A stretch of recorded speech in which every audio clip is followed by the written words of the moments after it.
नमस्कार, जय मजनू चैनल में आप सभी का स्वागत है। जानते हैं आज की नॉन स्टॉप यूपी की हाई स्कूल और इंटरमीडिएट परीक्षा की कॉपियों का मूल्यांकन जो है 16 मार्च से शुरू होने वाला है। आपको बता दें, बड़ी खास खबर यह है कि सुंदर लिखावट पर 1 अंक अतिरिक्त दिया जाएगा। प्रतिदिन जो है हाई स्कूल की अधिकतम 50 और इंटरमीडिएट की 45 कॉपियां जांची जाएंगी। इसी के साथ ही 2% त्रुटि वाले परीक्षक को 3 साल के लिए अयोग्य घोषित कर दिया जाएगा।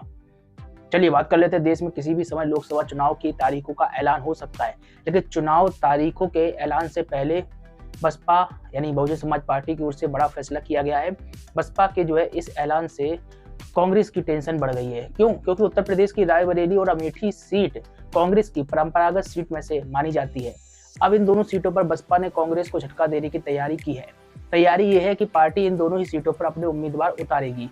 बहुजन समाज पार्टी इस लोकसभा चुनाव में उत्तर प्रदेश की सभी 80 सीटों पर मजबूती से चुनाव लड़ने जा रही है। चलिए बात कर लेते हैं, उत्तर प्रदेश के राज्यपाल ने प्रदेश की राजधानी लखनऊ में राज्य राजधानी क्षेत्र यानी कि SCR बनाने के यूपी सरकार के फैसले को मंजूरी दे दी है। ये कहीं ना कहीं बहुत बड़ी खबर है, क्योंकि अब आज राष्ट्रीय राजधानी दिल्ली में NCR की तर्ज पर ही यूपी में भी SCR बनाया जाएगा। इसी को लेकर उत्तर प्रदेश में योगी सरकार की कैबिनेट ने मार्च के महीने के शुरुआती दिनों में राज्य राजधानी क्षेत्र विधेयक का ड्राफ्ट तैयार किया था। अब इस ड्राफ्ट को मंजूरी मिल चुकी है और SCR को बनाए जाने का रास्ता भी साफ हो चुका है। यूपी के कानपुर में जो है अपर जिला जज राम अवतार प्रसाद के कोर्ट ने नामी कंपनियों के नाम पर नकली देसी घी बेचने के आरोप में 2 लोगों को उम्र कैद की सजा सुना दी है और इसी के साथ ही 1.62 लाख रुपए का जुर्माना भी लगाया है। अभियुक्त की मुकदमे की सुनवाई के दौरान मौत हो गई थी। 15 साल तक मुकदमे की सुनवाई के बाद कोर्ट ने विगत दिन जो ये फैसला सुनाया। वहीं STF ने दोनों को गिरफ्तार किया था और उन पर जो है मानव के स्वास्थ्य पर खतरनाक प्रभाव डालने और फर्जीवाड़ा करने की धाराएं भी लगाई गई थी। बात कर लेते हैं, मौसम से जुड़ी एक बड़ी अपडेट देखने को मिल रही है। पश्चिमी विक्षोभ की सक्रियता का असर दिखाई दे रहा है। आपको बता दें, IMD के अनुसार मार्च के दूसरे सप्ताह में मौसम पल पल जो है बदलता हुआ नजर आ रहा है। सुबह और शाम का मौसम नम है, वही दोपहर में गर्मी का एहसास हो रहा है। मौसम विभाग ने यूपी के कई जनपदों में बारिश का अलर्ट जारी कर दिया है।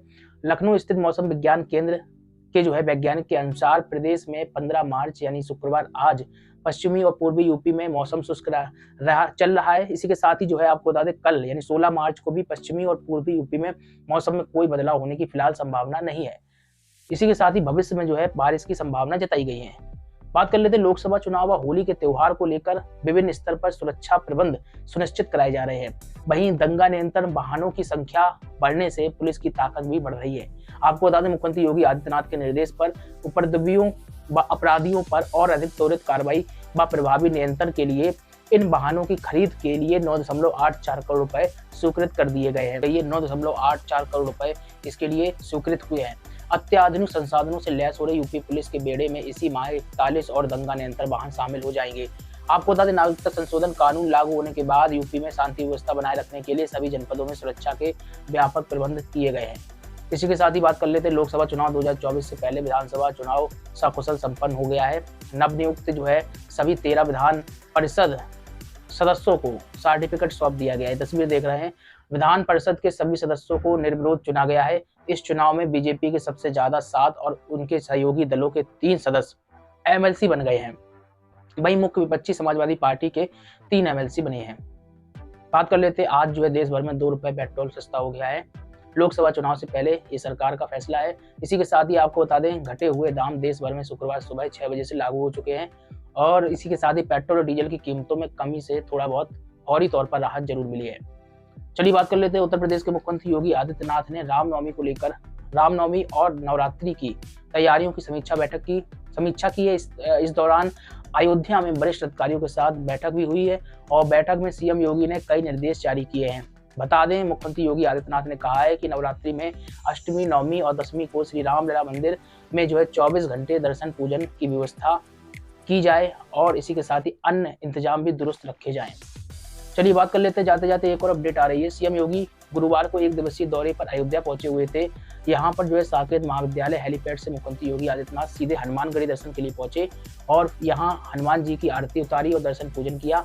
इसके बाद अयोध्या में श्री रामलला दर्शन के लिए दर्शन पूजन कर देश और प्रदेशवासियों के कल्याण व सुख समृद्धि की कामना की।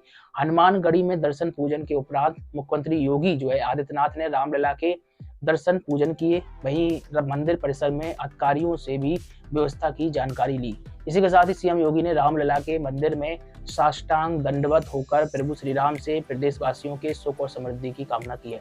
लगातार बने रहिए, कोई प्रतिक्रिया कमेंट बॉक्स में रख सकते हैं। चैनल को जो सब्सक्राइब नहीं करें, करें लाइक और शेयर करना मत भूलें। इसी के साथ ही इसी दौरान आपको बता दें, मुख्यमंत्री योगी जब अयोध्या पहुंचे थे, उड़ीसा के अरुण कुमार साहू ने गुरुवार को जो है लकड़ी से निर्मित हनुमान चालीसा और मुख्यमंत्री की तस्वीर भेंट की, जो आप देख रहे हैं।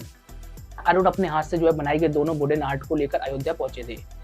वहीं आपको बता दें, सीएम योगी ने अयोध्या को विश्व की सुंदरतम नगरी के तौर पर विकसित करने का सपना जो है अब साकार हो रहा है, इस तरीके की बात कही। इसी के साथ ही एक रैली को भी संबोधित किया। पहले से ही डबल इंजन की सरकार 30,000 करोड़ की योजनाओं से अयोध्या का विकास कर रही है। इसी के साथ ही आपको बता दें, कई योजनाएं पूरी भी हो गई हैं और कई बाकी भी हैं। सीएम योगी ने कहा है कि 1100 करोड़ की और योजनाएं लेकर आया हूं, इसमें प्रमुख है सोलर सिटी की परियोजना। इसी के साथ ही अयोध्या में 40 मेगावाट सोलर प्लांट का लोकार्पण भी किया और 40 मेगावाट पावर प्लांट का शिलान्यास भी किया गया। इसके साथ ही जो है सूर्यवंशी प्रभु श्री राम की नगरी अब देश की पहली सोलर सिटी बन चुकी है। गृह मंत्री अमित शाह ने भी बड़ा बयान दिया है। गृह मंत्री अमित शाह ने कहा है कि नरेंद्र मोदी सरकार नए आपराधिक कानूनों को सुचारू रूप से लागू करने के लिए प्रतिबद्ध है। देश की आपराधिक न्याय प्रणाली में व्यापक बदलाव लाने के लिए 3 नए कानून, भारतीय न्याय संहिता, भारतीय नागरिक सुरक्षा संहिता और भारतीय साक्ष्य अधिनियम 1 जुलाई से लागू होंगे। शाह ने यह भी कहा है कि सरकार आतंकवाद के खिलाफ अपनी लड़ाई को लेकर प्रौद्योगिकी और मजबूत बुनियादी ढांचे से जो है मजबूती बना रही है। इसी के साथ ही जो है अन्य व्यवस्थाओं को भी दुरुस्त कर रही है। इसी के साथ ही 15 मार्च यानी कि आज के बाद user Paytm payments bank account में कोई भी ट्रांजैक्शन नहीं कर पाएंगे। आसान भाषा में अगर हम कहें तो पेटीएम पेमेंट्स बैंक में पैसे हैं तो यूजर उसे खर्च कर सकता है, पर कोई भी ट्रांजैक्शन पेटीएम पेमेंट्स बैंक में नहीं आएगी। ये अभी तक की जानकारी निकल कर आई। यूपीआई या फिर IMPS के जरिए कोई भी ट्रांजैक्शन पेटीएम पेमेंट्स बैंक में नहीं आएगा। 15 मार्च के बाद यूजर पेटीएम फास्टैग को पोर्ट नहीं करवा सकते। इसी के साथ ही अगर यूजर की सैलरी पेटीएम पेमेंट्स बैंक में आती है तो 15 मार्च यानी आज के बाद यूजर की salary Paytm payments bank account में नहीं आएगी। बात करते हैं सैमसंग की सेल आ रही है जो आज 15 मार्च से शुरू हो रही है, जिसमें आप स्मार्टफोन, टैबलेट, लैपटॉप, टीवी और दूसरे अप्लायंस खरीद सकते हैं। इस सेल को samsung.com, सैमसंग शॉप ऐप और आपको बता दें कंपनी के एक्सक्लूसिव स्टोर्स पर एक्सेस की सुविधा है। सैमसंग होली सेल 26 मार्च तक चलेगी। वहीं आपको बता दें जाते जाते मध्य प्रदेश सरकार ने पड़ोसी राज्य यूपी के अयोध्या की तर्ज पर अब चित्रकूट को भी विकसित करने और जबलपुर, उज्जैन तथा सागर में 4 रोपवे बनाने के प्रस्ताव को विगत दिन मंजूरी दी है। माना जाता है कि भगवान राम और सीता अपने वनवास के दौरान